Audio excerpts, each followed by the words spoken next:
আসসালামু আলাইকুম এভরিওয়ান। জোর করে বিয়ে গল্পের ৮ নাম্বার পার্ট নিয়ে চলে আসলাম। তো বেশি কথা না কইয়া চলুন গল্প শুরু করা যাক। তবে নিজেকে ওনার কাছ থেকে ছাড়াতে গিয়ে ব্যর্থ হলাম। আমি নড়াচড়া করতেই ওনার ঘুম ভেঙে গেল।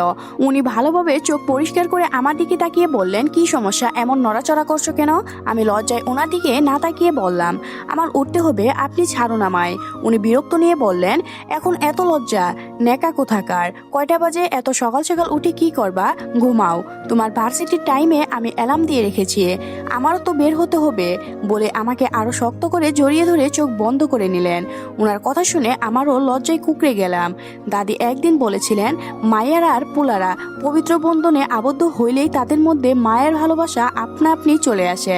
দাদির কথা মনে করে মনে মনে হাসলাম। রুদ্র মির্জা এই নামটা অনেকের কাছে ভালোবাসার নাম, আবার অনেকের কাছে ঘৃণা।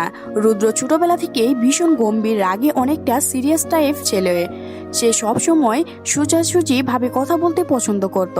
তার নিজের আবেগ, নিজের দুর্বলতা সবসময় নিজের একান্ত রাখতে পছন্দ করত। সবসময় একা একা থাকার চেষ্টা করত।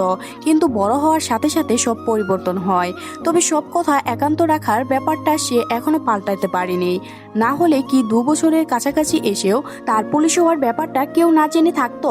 সে ব্যাপারটাও একান্ত রেখেছে। সে ছোটবেলা থেকে বড় হয়েছে একটা রাজনীতিগত পরিবারে। তাই যখন সে 21 বছরে পা দিয়েছিল তখন থেকেই বাবা ভাইয়ের দেখা দেখি সেও রাজনীতিতে যোগ দেয়। তবে সেটা ছিল একটা ইচ্ছা কিংবা শখ। তারা পারিবারিক রাজনীতিময়, তাই সেও সেখানে মিশে গিয়েছে।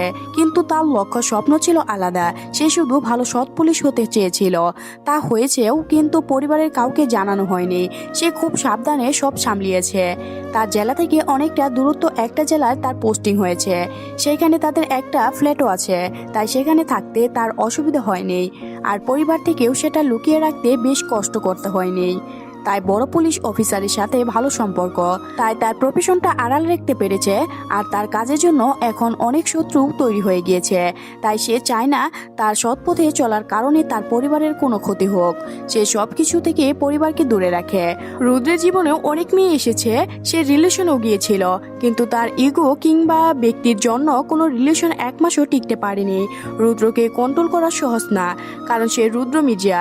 কিন্তু এখন সে নূরকে ভালোবাসতে চায়, তাকে নিয়ে বাকি জীবন কাটাতে চায়। সে নূরকে এখনো সেভাবে ভালোবাসতে পারেনি, কিন্তু সে নূরের মায়ায় পড়ে গিয়েছে বলে গভীর মায়া, যা সে নূরের সাথে স্বাভাবিকভাবে সংসার করতে চায়। রুদ্র একের পর এক কেস সমাধান করে যাচ্ছিল, কিন্তু এবারের কেস দুটো কোনোভাবে সমাধান করতে পারছে না। এক তো ডালিয়ার কেস, আরেকটা রাসেলের কেসটা। এই 2 কেসটা যেন রুদ্রকে অতিষ্ঠ করে তুলছে। রুদ্র তার ফ্ল্যাটে আছে। সেই ফ্ল্যাটটা তার বাবা তার 23তম জন্মদিনে গিফট করেছিল। সে তার বাবার বাসা থেকে প্রায় এইখানে চলে আসে। এখান থেকে তার থানায় যেতে বেশিক্ষণ সময় লাগে না। সে বাসা থেকে ব্যবসার কাজ আছে বলে বের হলেও এই ফ্ল্যাটে এসে রেডি হয়ে থানায় চলে যায়। তার গাড়ি থাকায় যাওয়া আসার কষ্ট হয় না। অবশ্যই এখন তার অভ্যাস হয়ে গিয়েছে। রুদ্র মাথা চেপে ধরে সোফায় বসে পড়ল।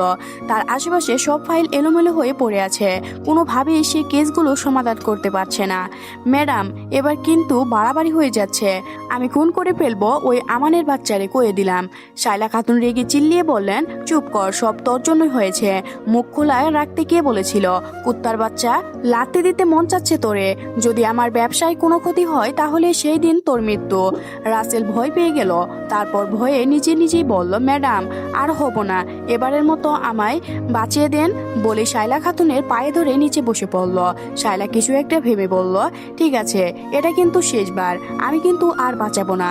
শুনিস, আরমান মির্জা বিয়ে করেছে। কাকে বিয়ে করেছে জানিস? আর ঘরোয়ার ভাবে নাকি করেছে, কয়েকটা আত্মীয় ছাড়া কেউ জানেনি। আমি রফিক থেকে জেনে নিয়েছি এসব। তো শোন, আগে ওর বউকে উঠিয়ে আন, তারপর বাকি কাজ পুরো বুঝিয়ে দিব। রাসেল নিচে থেকে উঠে উচ্চস্বরে হেসে বলল, এর জন্যই আপনারে আমি বেশি ভালোবাসি ম্যাডাম, আপনার জন্য আমার জান কোরবান বলে শায়লা খাতুনের রুম ত্যাগ করল। রাসেল যেতে শায়লা খাতুন মনে মনে বললেন, আমি কেমন তুমি জানো না মিস্টার আমান মির্জা, আমার সাথে পাঙ্গা নেওয়া এত সহজ না, এবার তুমি সব হারাবে বলে খিলখিল করে হেসে উঠলেন। রুমের সব জিনিসপত্র এলোমেলো করেছে ফারিয়া, তাকে সামলাতে ব্যর্থ চেষ্টা করছে রিয়ান। রিয়ান বলল, প্লিজ পুতুল এবার থাম, এভাবে হাইপার হোস না, আমি নিতে পারছি না।